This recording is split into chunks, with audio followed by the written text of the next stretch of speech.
My first YouTube guest, sucker, friend, neighbor, geologist, river guide. Extraordinaire. What else are you?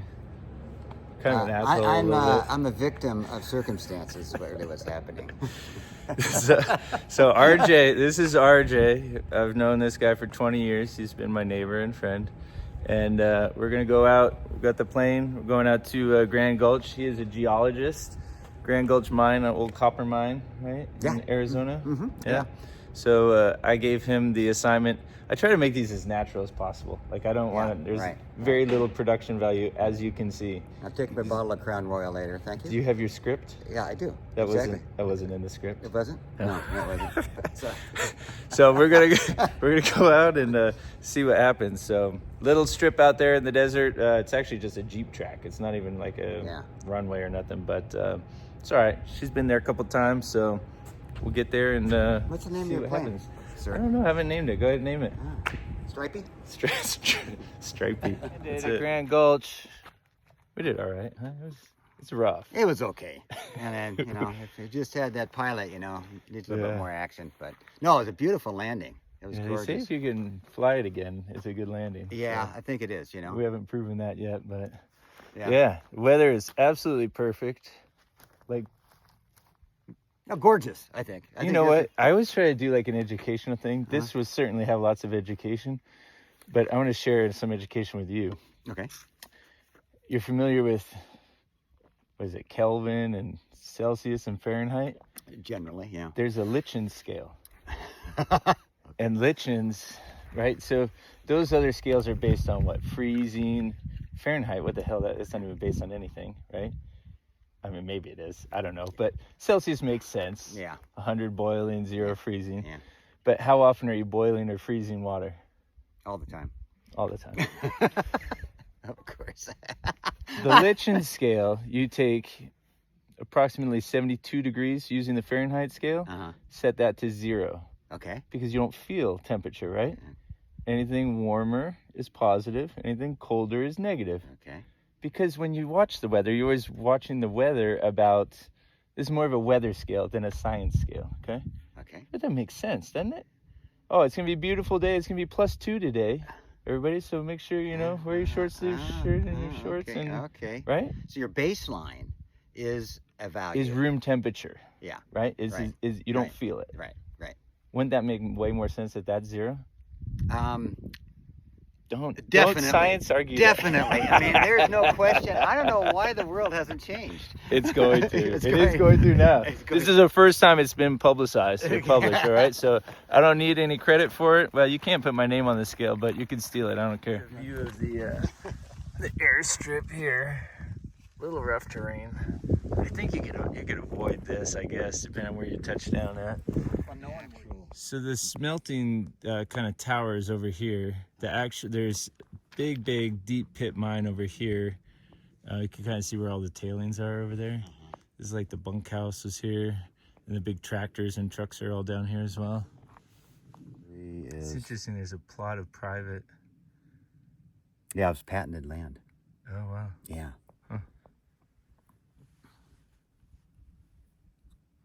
Smelter. I've heard that they never use that smelter. Yeah, I read that too. Yeah. Yeah. Can you just act as if it's all first-hand information instead of like you just reading it like I can read it? Well, I was there. Just act as if. I was there. You were there. You always give me shit how old I am. You Man. look like you're about to be there. You could have Look fit pretty in. good for 180 years old, don't you? I feel like they could have. If you would have gotten like in wardrobe and like here's the clothes that we're wearing today at the Grand Gulch Mine in 1880. I feel like you could have put them on and gone there, and you would have fit right in. But and that's not a dig at all. It's just like I feel like you're like an old soul like that. Like I feel like if I did that, they'd be like, "Who the fuck is this guy?" You know what I mean? Like, they'd be like, "This guy doesn't belong here."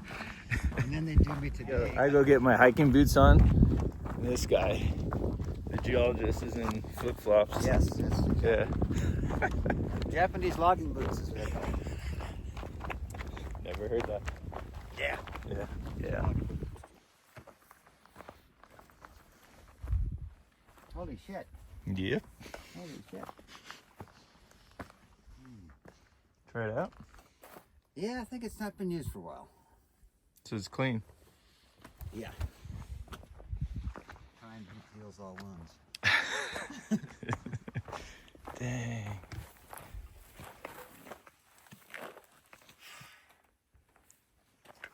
Think it's easy finding spare parts for these guys? By finding, I mean making them? Holy crap. Yeah, I kind of wonder what they would be doing. Needed spare parts. Is there an AutoZone nearby? Hey, George. Oh, wow. This engine block, green diamond.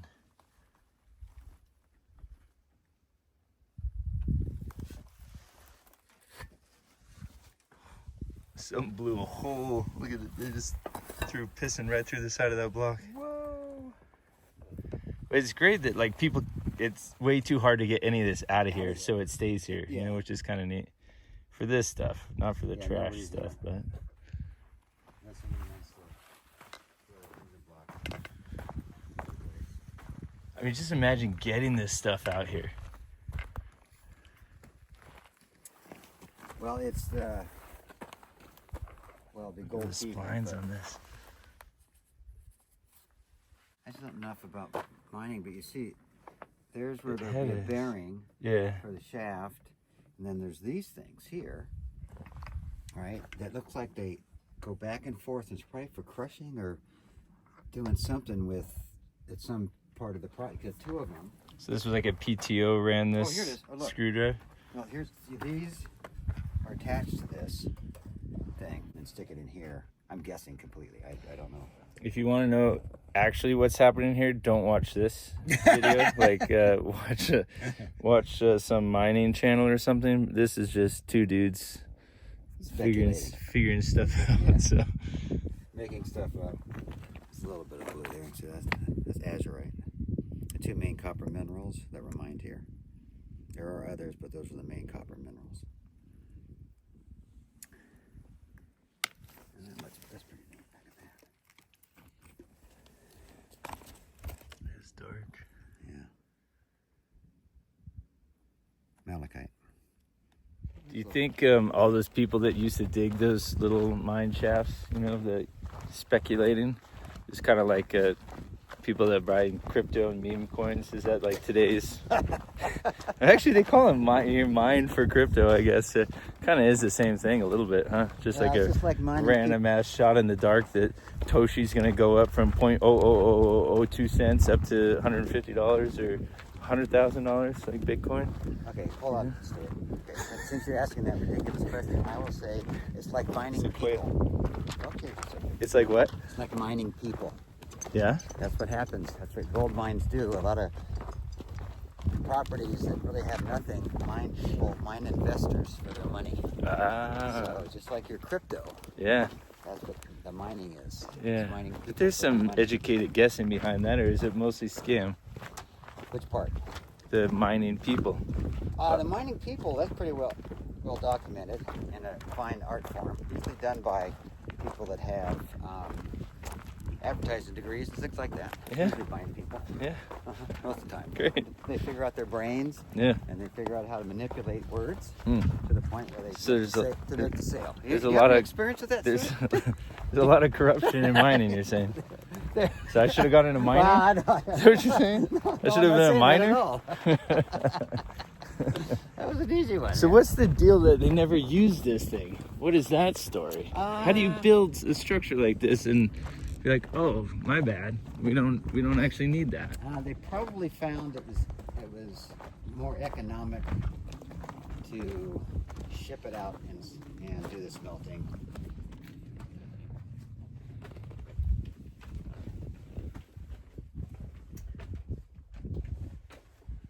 So if you figure what they were doing, they need to have a lot of wood to make charcoal.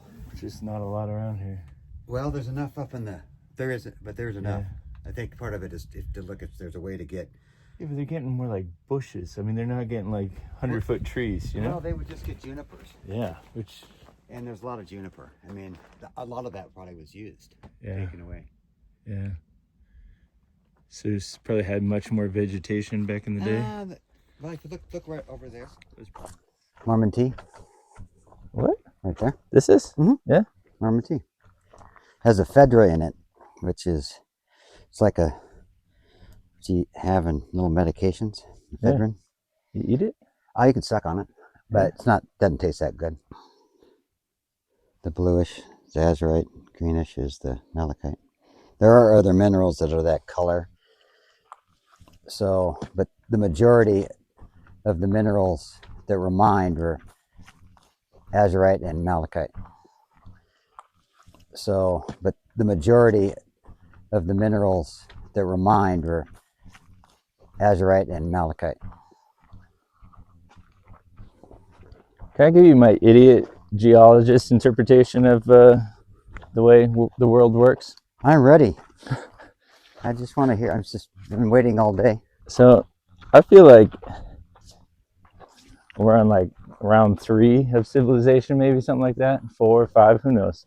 Like we've been this advanced or more in the future, in the past. I mean, we have, right? I think so. The Romans and all that. Before modern history, before humans that we know of, yeah. Okay. Because I mean, what is 30,000 years on nothing geological scale? Is like not even a sneeze, right? Not even that much. Yeah, I mean, it's nothing. So for us to try to fathom 1 billion years ago or something is like near impossible.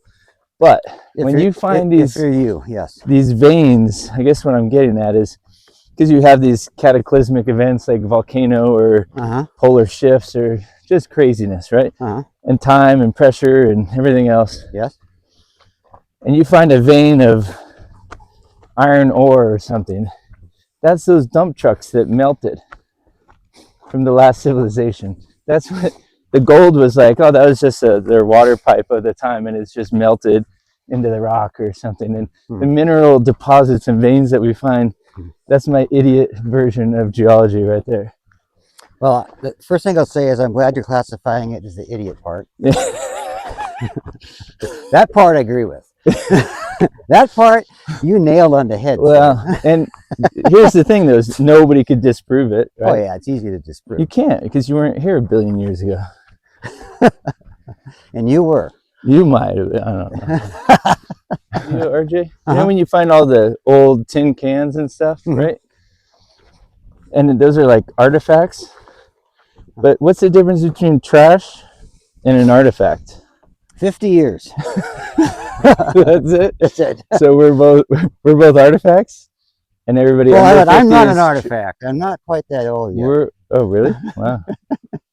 Yeah. Yeah, and you can tell, this one actually, it's aged by the pop top. Yeah, but that's what we have current day. Right, that's what I mean. Yeah. Yeah, it's not. Oh, and this is what do you got? Well, it's got to be a beer, but something light. That says light. Yeah. We don't like light beers. No. We take them with us, RJ. At least for the video. Good chuck. We're not living in there. And here, the yucca and the junipers look good. That Mormon tea, I'm still sucking on. Yeah. That's, that was in good shape. Yeah. Nice little camp spot here. Yeah. Oh, that's beautiful. Yeah, I mean, it does. It looks very healthy. Yeah. Except for that one. And we've not, I mean, yeah. That's a lightning strike or fire or something. Fire got that. Oh, yeah. But there's no other nothing around fire around. Or somebody who's dead and somebody living on fire. But this kind of looks like, you think it's lightning? Could be. I don't know. Yeah. It's, yeah. They do burn inside out, right? They usually do when it gets lightning hits. Yeah. Okay. He's a geologist, not an arborist, people. Okay. Cows. Clive and Bundy cows. Yeah, what was that whole standoff? What they did? Yeah, that was what, 10 or 15 years ago. Yeah. Oh, there's still cows around here though. Look at that. Got to be this one, right? Yeah. I think, yeah. No, Clive and Bundy, who lives outside Mesquite, Nevada,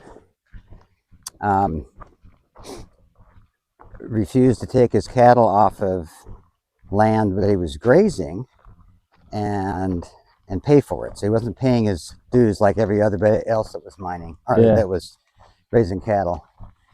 And so the federal government had a roundup, and then. But he had an argument though for that, right? Like, didn't he? It was like grandfathered or something? No, he had the Constitution in his pocket and said it was all state rights. Oh, wow. The federal government had no right to say anything to him. Interesting. And so he was right? definitely an expert in the constitutional law. He was an amazing man. His son is the one that took over Mauer Wildlife Preserve in Oregon. And then there was a shootout, and one of his followers was shot and killed. Wow.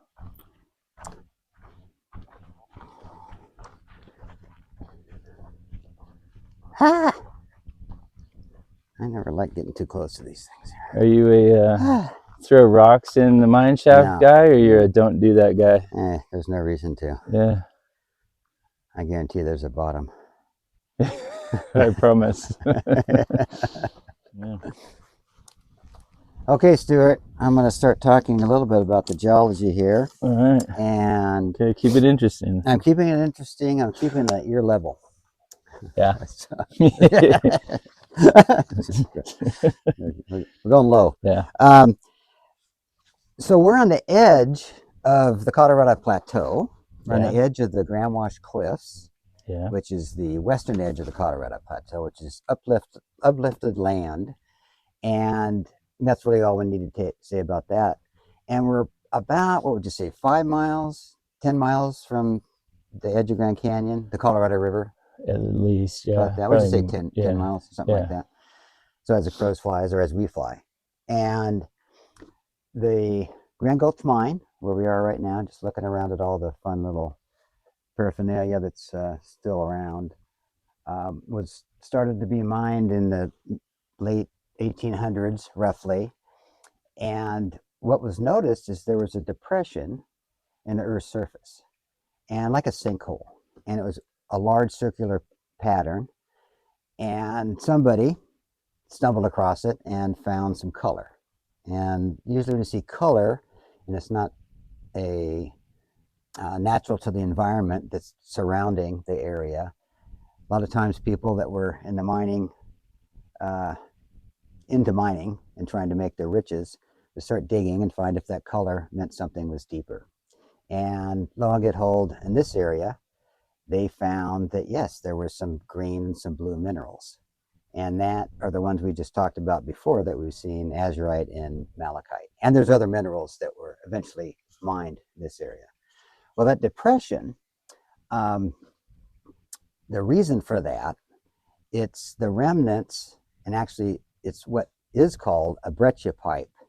And a breccia pipe, I'm going to show a diagram in a second, is an area of broken rock, thus the term breccia, and there's a void that's been weathered away at depth, so 1,000 or so feet below us. So when you look at the diagram, you'll see, I wonder if I should look at it. Yeah. Should I look at it now? Yeah.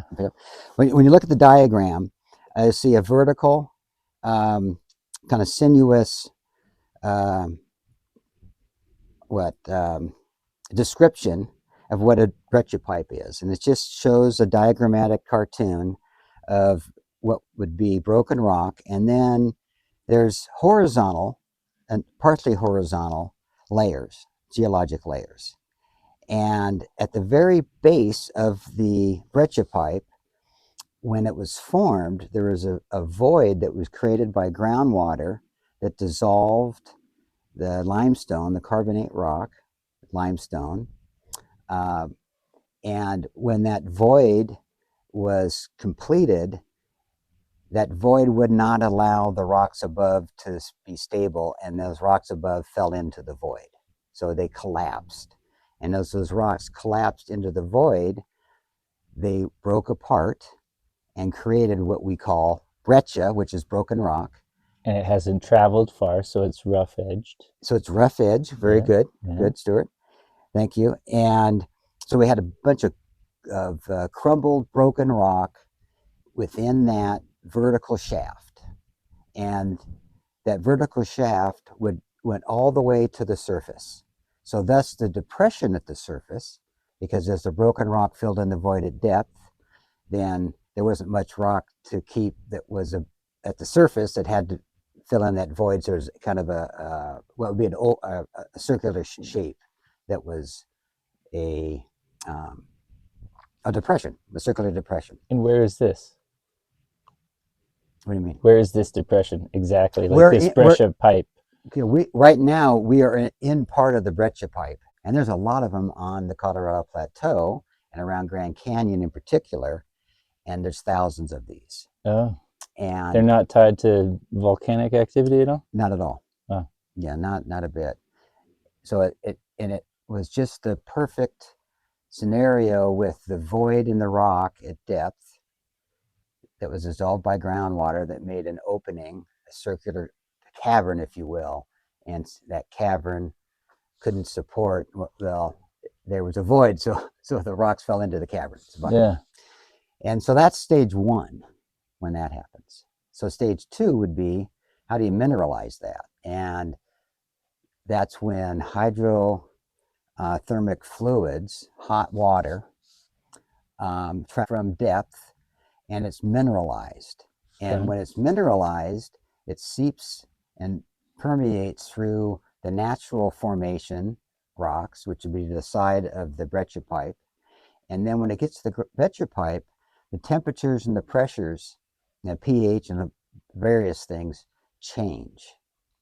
And they change because of time and because of the voids within the breccia pipe. And then the minerals will precipitate out of solution. So groundwater can pick up minerals.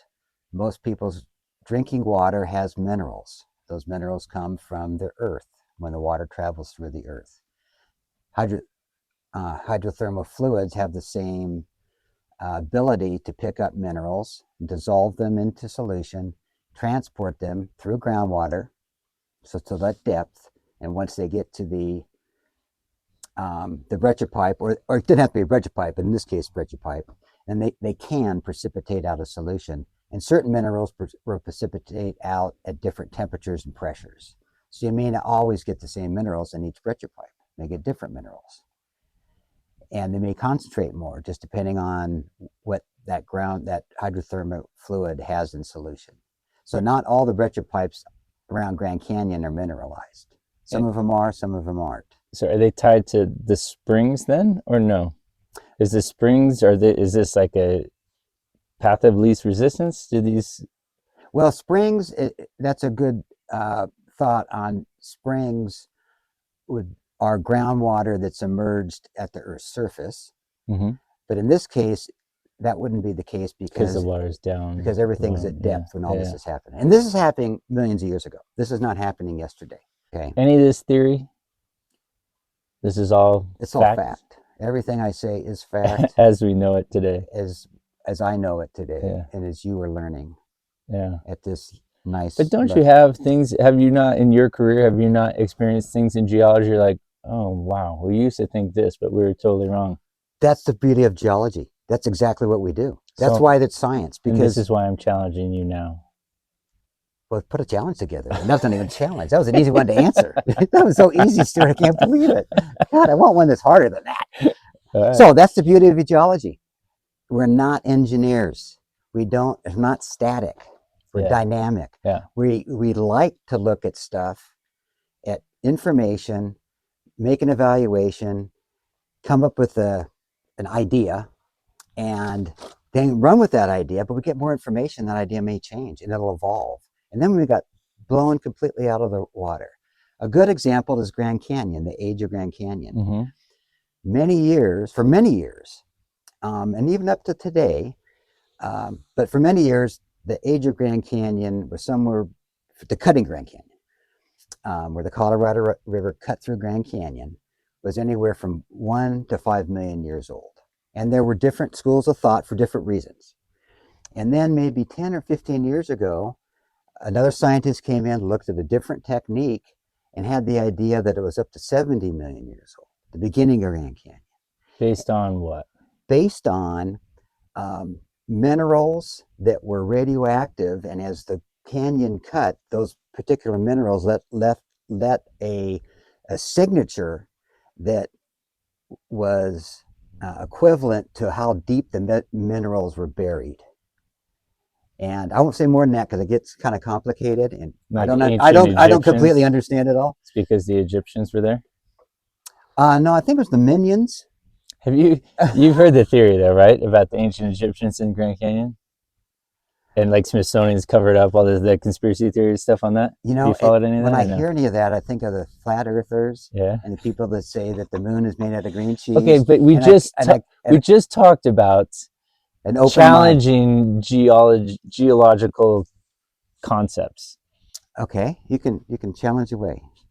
I'm not trying to. I'm just wondering what is the culture of the geological community when if you have a theory on something and you're trying to like, I don't know that Smith was right about this being that old or this being that or caused by this, and you start to investigate that. Is this something well received, or do you get resistance, or is it you're a crazy guy and you can't get published or a job or something? What is the culture as far as that goes in that So industry? any of those multiple choice questions, you always check which box.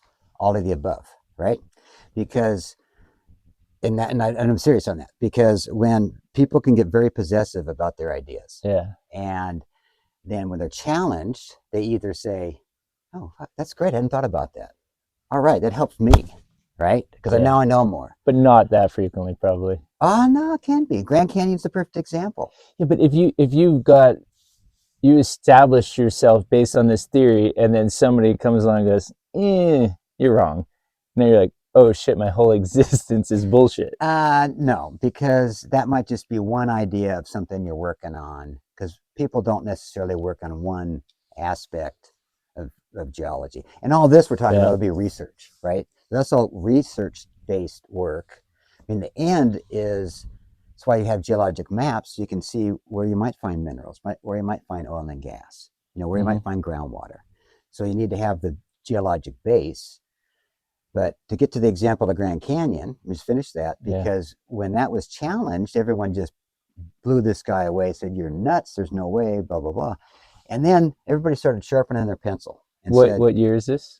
It's only 15 years ago, maybe, or something, maybe a little longer, maybe 20. But everyone started sharpening their pencil and said, well, maybe we should look and see if there is information for an older Grand Canyon development, than 5 million years old. And so as the science went on, people started looking at different information, different techniques, different places, different minerals to evaluate. That changed to where now, and this is ever evolving, and I don't remember all the dates, but it's an older eastern Grand Canyon. I think it's 20 million, 15 million years old, something like that. No, don't quote me on this. And then a younger western Grand Canyon. And that's where the change occurred, and it took a lot of people to suck it up, for sure. But there's still good scientists. They just were looking at different types of information, because a lot of times you look at what you're good at and what your expertise is, but somebody else has another expertise looking from a different angle, and they may come up with something else. And then if you combine them, then that could be helpful. They still maybe counter to each other. They still might. Yeah. But then then you get the third guy coming. And then I mean, do you get the discrediting kind of thing, and like, does it get political? And it can get very, like I said, possessive, because you figure there's certain, like when I worked on certain projects, well, all my stuff's been applied, so I've not researched really. But when I did do a little research, you might be. No, what's explain the difference there between applied? You make. You're helping people make decisions based on what you know of the area or something like that, or That's basically it. Yeah. So for me, application would be I'm a hydrogeologist by profession.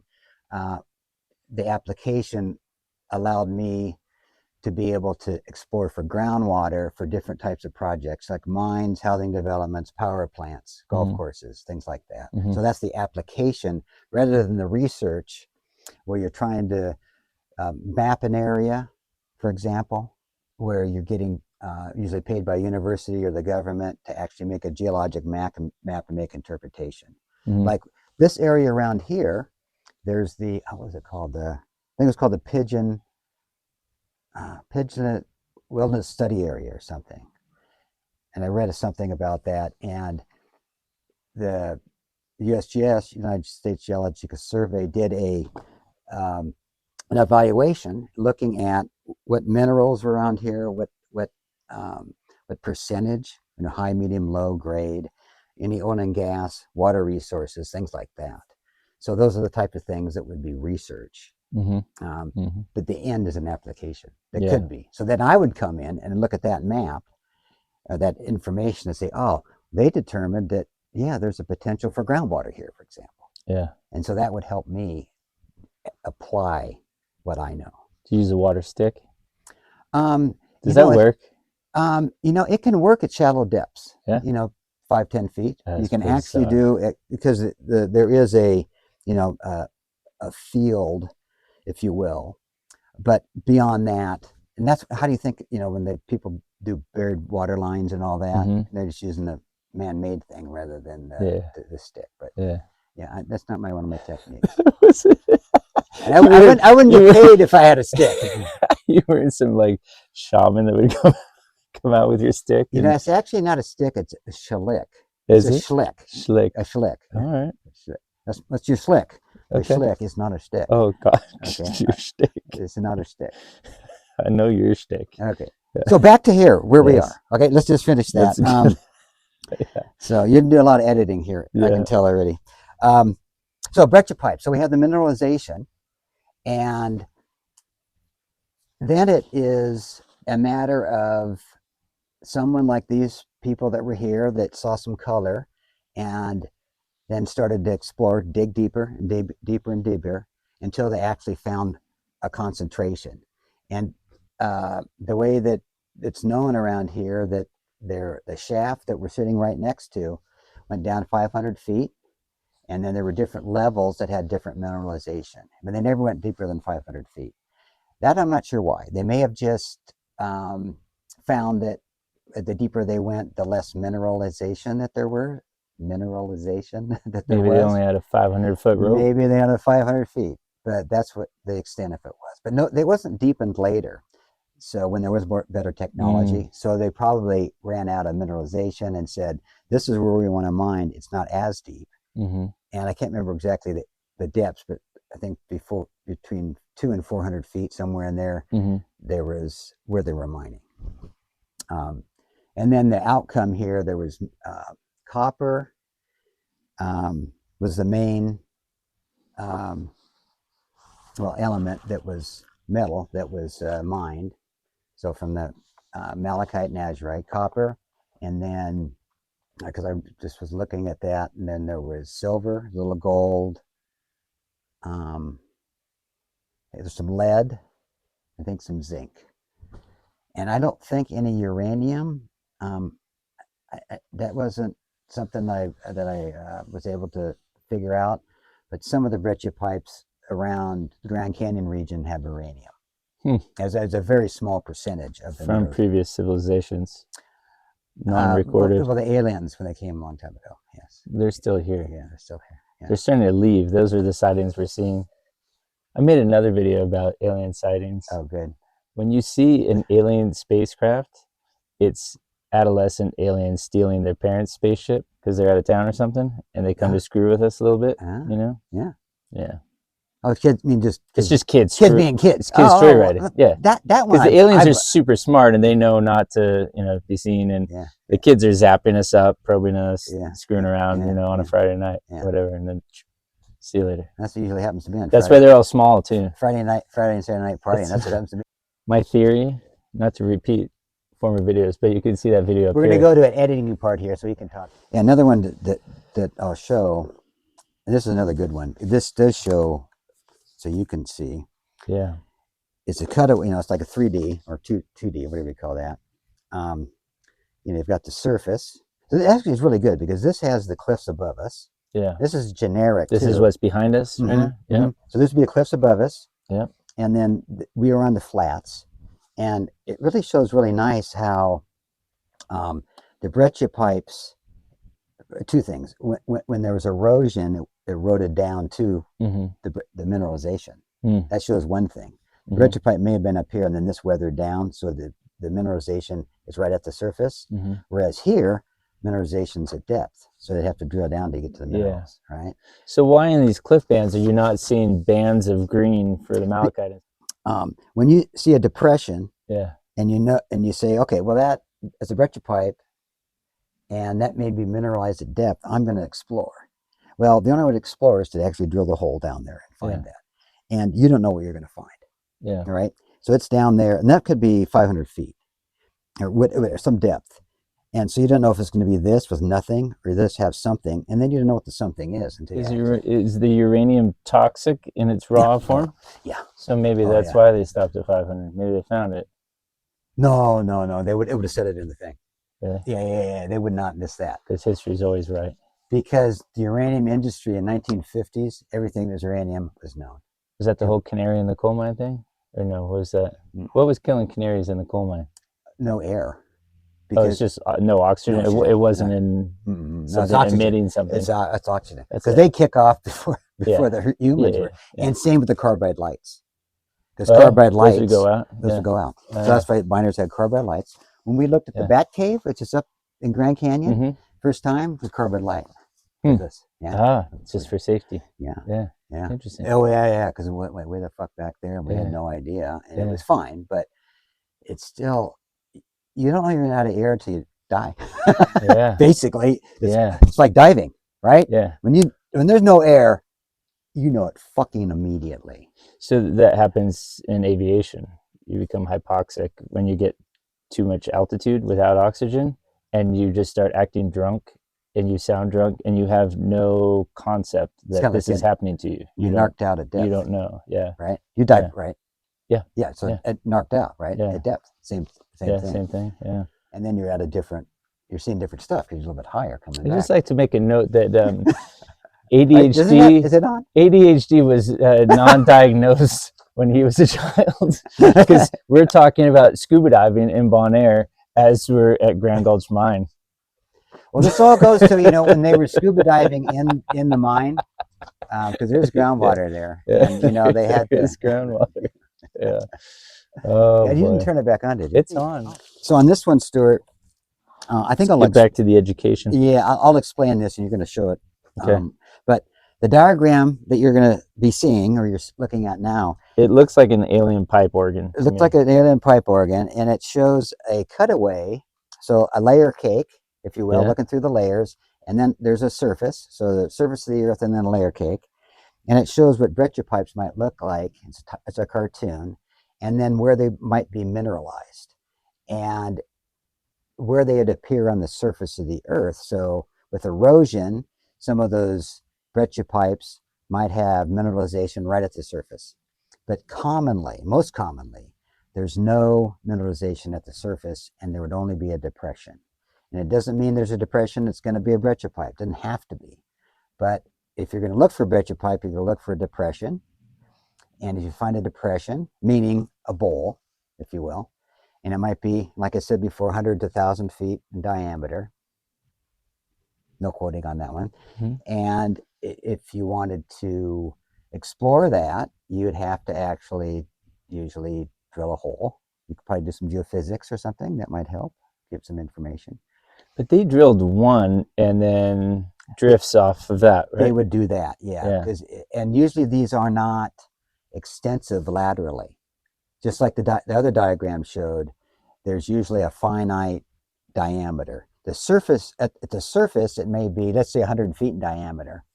At depth, it may go down to 50 or may go to 150, but it's usually not going to be out to a mile or out to 1,000 feet. It could be, but usually not. Usually it's to be, kind of a sinuous shape, getting wider and skinnier as you go to depth.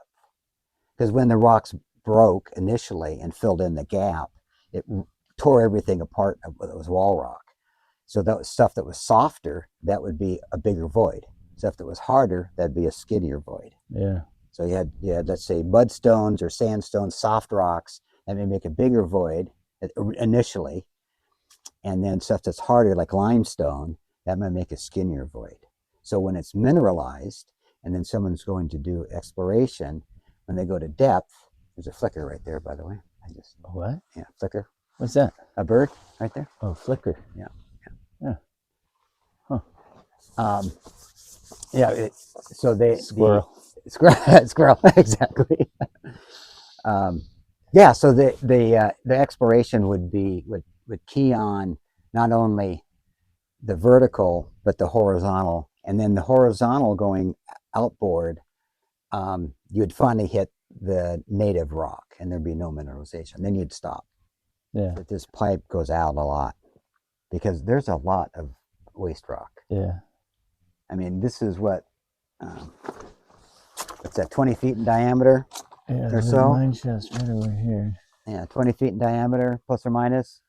And so you can do the math on that, which Stuart's going to do right now real quick because he got that math. It's at least 2. Probably does get wider spots. Keep doing that. You're going to get my viewers excited. I know, that's what I did.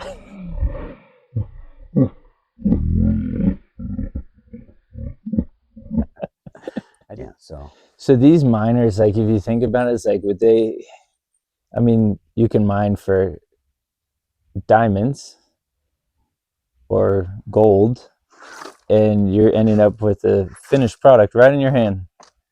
And with this, all the work that's got to go into getting that mineral out of the substrate or whatever it's in, right? Yeah, the science, the chemistry, all that goes into getting this stuff out. It's like so much more work, and it's less valuable stuff. Right. Copper is way less valuable. Yeah, and so that's why, in order to have a copper mine, usually it has to be really big and really rich, and the value has to be high. And you need a lot of backing, a lot of economics. So that's why there's big mining companies that do that, and not small. You're not doing a small mine. Yeah. For those type of minerals. Same with industrial minerals like silica sand or gypsum. You need to have volume, and it needs to be easy to get. Gold, though, you still do have to do processing. Gold is a lot of processing. Now, the diamond thing or any... Not out of the river. Not if you're panning for gold, right? That's right. Well, you got me sluice there. Box? You got another hole. Yeah. I didn't see that one before. You don't like these, do you? Yeah, have you ever been out to Devil's Throat? No, I've seen that though. Yeah. That's the scary. It's got a fence around it. If you look at the fence, when they put it up, now the edge is clipped. And then where the fence is hanging. It's just, I don't get close to those things. It's like when you see the overhung. Right. And they're all copper minerals. Oh, beautiful. That's gorgeous. That's azurite. Dang. With the malachite screen. Azurite's the blue. That's nice. Looks like a parrot. Yeah. We're right on the edge. We're actually in the...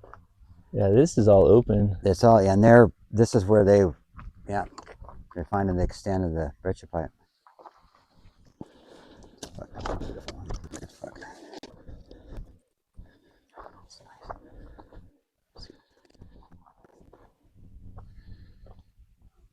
Yeah. Well, it's just, anything that looks up. Yeah. But once you see that, then you can actually see a lot more of the... you need to do it yourself. Yeah, I want you to do it for me. And there's no way I can do that. You need it in the light. You need to get rid of your hat so you can see the sun. Oh, yeah. Is there quartz in there? There's some quartz in there. It's the black. A lot of the black, I think, is limonite, which is another mineral that's here, limonite. And then this one is really cool. I was looking at that, and then I thought, I should have got my hand lens. Is this more stable? All right, just give it a shot and see if you can. Okay, bring it in closer. A little closer. Yeah, that's it. Yeah. All right, bring the rock away. Okay, closer. Almost. Oh, there it is. There it is. Yeah. That's cool. Is it getting good? Yeah, yeah. Good Now work. let's look at the. Look at one. Just a little different one because it may show something a little different. You have to keep the sun on there, though. It's important. Is it in? Yeah.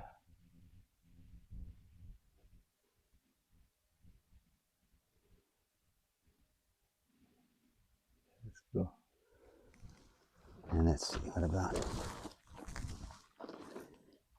Let's do that just to show the green and the brown, because that way it's. Which lens it's Yes, that's the one you had it on. This one? Yeah.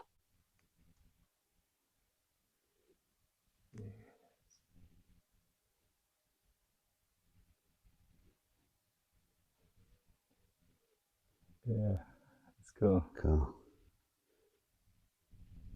Hey, let me just see what this is. So that's why I was looking at it. It's brown. One of those rocks. Used to go hiking with my friend Dan Allison, and we'd be learning the plants because he knew the plants really well. Yeah. And I always knew when he didn't know something because he'd start walking faster. Hey Dan, what about this one? You just passed it. Good old Dan. Yeah. If I saw this, it is not uranium, but uranium usually is the yellow color. There's nothing that color around it at all. No, not that much sure. So, That could be the limonite. Let me just. If we get the plane at 88 miles an hour, will we go back in time to 1955? That's a good year, you know that? Is it? Uh-huh. I don't know anything about it. Huh. Oh, fuck, this is bitchin'. Bitchin's a good word, isn't it? Yeah. Look at this. You gotta look at this because this is cool. Look at this guy, too. That's a cool one. Yeah, we just trade you though. But you need to look at this yourself. Yeah. Because I found this just by accident. Let's see if I can refind it. Where was it? Just one little spot on it? Yeah, because it's got the malachite incorporated within. There it is. Put my finger on it right there. Okay, and you can kind of see green right there. Okay, and kind of. I mean, I can barely see it, but if you look at it, see if you can. Yeah, I see. See it with the hand lens. You can just see it without that. Somebody actually scratched that. And it's really soft. Yeah. That's neat. Leave only footsteps. I did.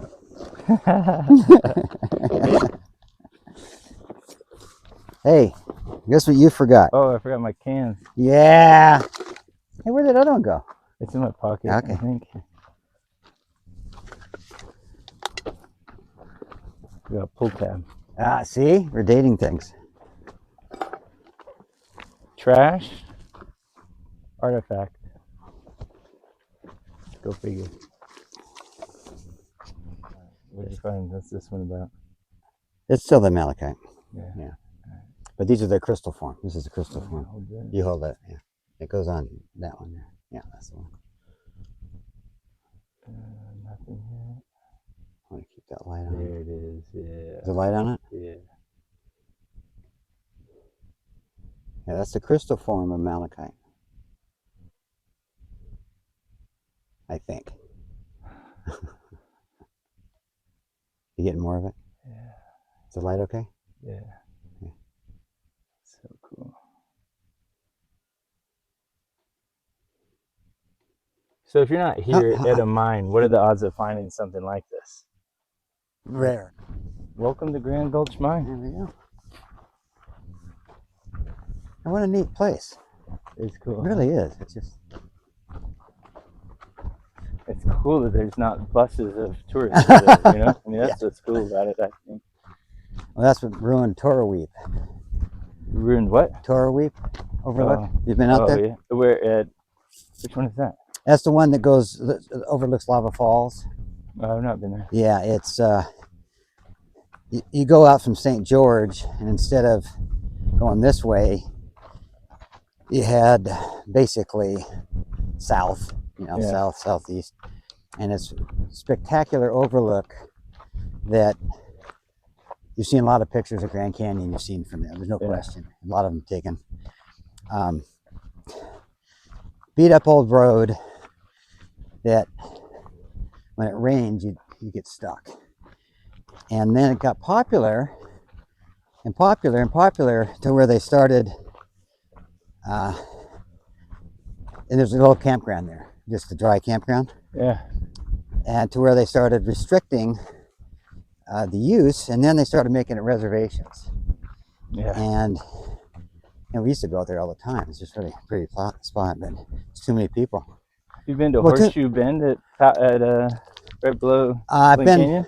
on the I river. mean, that you almost have to like nudge someone out of the way to get shoulder room at the rim of the canyon. It's insane at sunset. Yeah. It's and all it is this. I refuse to People go. taking selfies Yeah. and it's horrible. It's such a terrible experience for such a beautiful place. Yeah. Totally ruined. And then no, we would, up until maybe 5 years ago, we'd be going up the Glen Canyon from Lee's Ferry, you can boat upstream to the dam, and then we camp out for a few days. Yeah. And it was kind of before the horseshoe thing got really popular. You'd see 1 or 2 people there maybe. And the last time we were there, it was just a look from the river looking up. Yeah. Total zoo. Yeah. So, I mean, what's your theory on that? I mean, there are people doing what we're doing right now, right? Exploring. Mm-hmm. But we find it annoying doing what we're doing. There's just too many people doing what we're doing. Is it just they shouldn't give such easy access to places like this, or they shouldn't allow tour operators to do it, or how do you preserve these places? It's a $64 million question. Yeah. I think. And then you get the whole ADA compliancy part of it too, right? If you gotta, you can't put stairs in, so it's like a whole paved trail, and so it's like what do you do? Well, I think. How do you get other people to be able to enjoy it, but not too many? I think what it is that some places are sacrificed. Yeah. And that's just the way it is. Yeah, and then there's other places that aren't sacrificed. Yeah. And that's kind of that way the populace, like the person in the wheelchair, can go along and still enjoy it. Yeah. Go around the rim of the Grand Canyon or whatever. But can't go down, Bright Angel Trail, whatever, that type of thing. So you start limiting. Plus weather. I guess that's what they do with permits too, I guess, right? Is limit the access through via permits. And it's unfortunate, but it's necessary, because if you end up with, like in Grand Canyon, there's a finite number of permits, and it's designed to hopefully so you're not with a lot of other river trips at the same time. Yeah. Fighting for, not fighting, but just trying to get to a camp. And it works fairly well. Yeah. There's certain. It works well, but to the point where you got to book 2 years in advance. Well, no, to get the permit, but I mean when you're on the river. Yeah. And when you're on the river. But that's what has to happen, I guess, to make it where it can work well. Yep. For sure. Yeah. Because supply cannot meet demand. But let me tell you what's ruined. I mean, pretty much ruined getting a private river tip permit. A couple things. Humans, the populace, getting excited about boating, which is great. Becoming a family vacation time. But the other thing is the internet, because now everything is a click away from putting in your application. Yeah. Before you had to do a tiny bit of work by getting a paper permit application and mailing it in. Yeah. So think of that. Can I play devil's advocate to that? No, no, you can't. No. So I fully agree and comply with your theory there. However, you probably also reduce demand because of the internet, because you can almost experience it all without having to go there. You know what I mean? So there's probably a lot of people that don't do stuff because they can just see it and almost like to take it to the extreme would be like an Avatar world, you know, like that movie? Yeah. Where you just live in a cocoon and go experience things rather than actually experiencing them. You're just in your mind. Because really, you're just left with memories, right?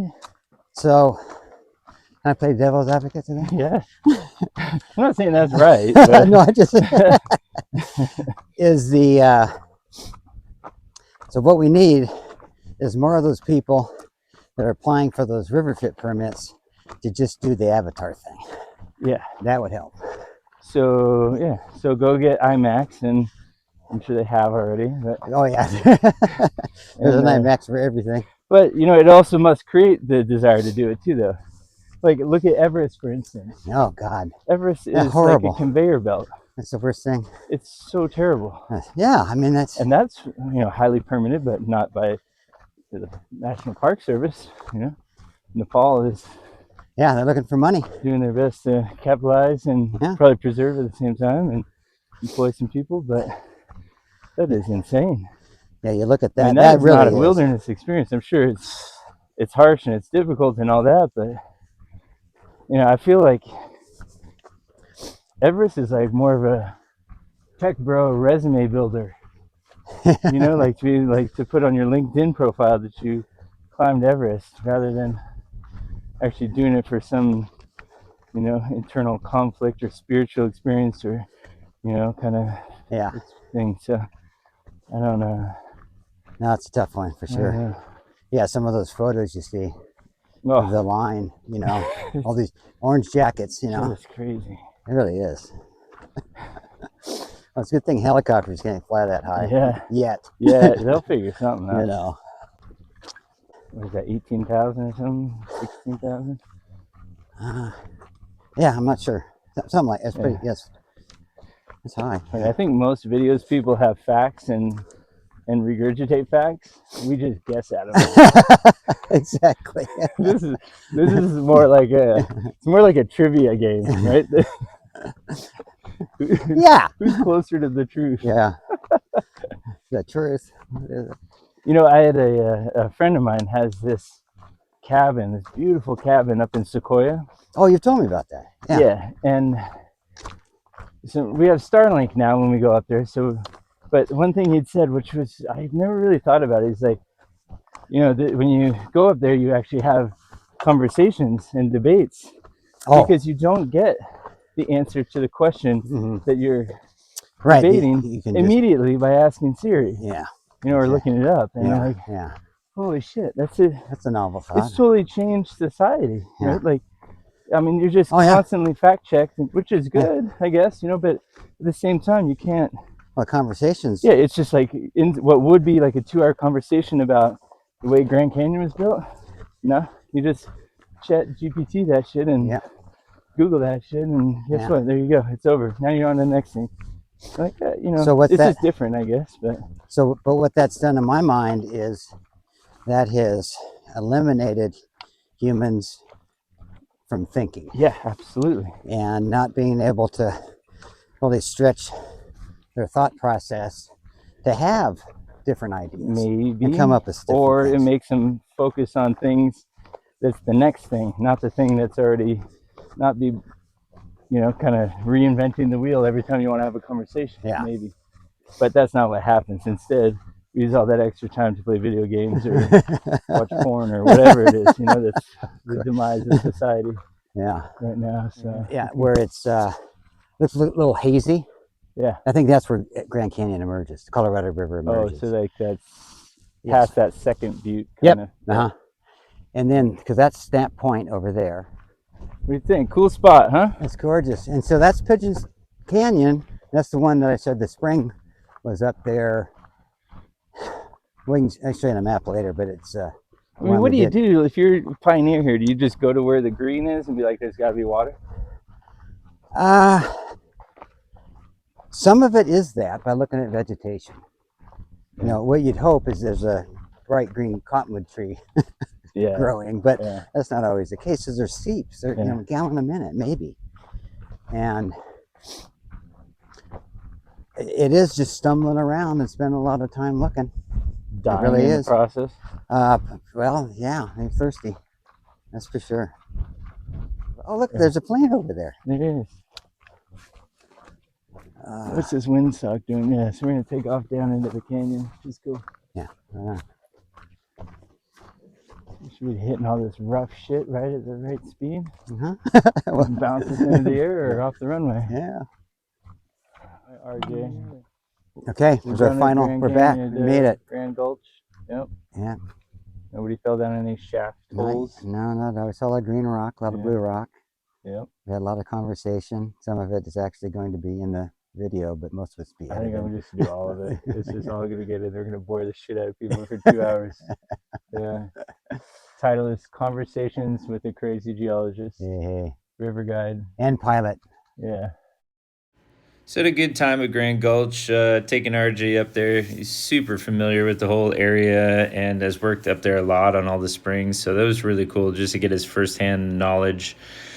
Yeah, it was, I always learned something from people. And one thing that was like a really cool takeaway for me on this was the realization that people generally always will look for something far away, meaning like on a trip like this, you'll bring binoculars, but RJ brings out this, this loop, to look 10x, close into things. And so it's just amazing the world that is right there in front of us everywhere we go. But a lot of times we just naturally want to look for things that are farther away or out of reach, or instead of looking at what's right in front of us. But we had a great time. I really appreciate you guys watching, and please leave a comment, subscribe. Let me know what you think. I really like interviewing people and talking to people and just having more of that banter. So thanks again, and we'll see you on the next one.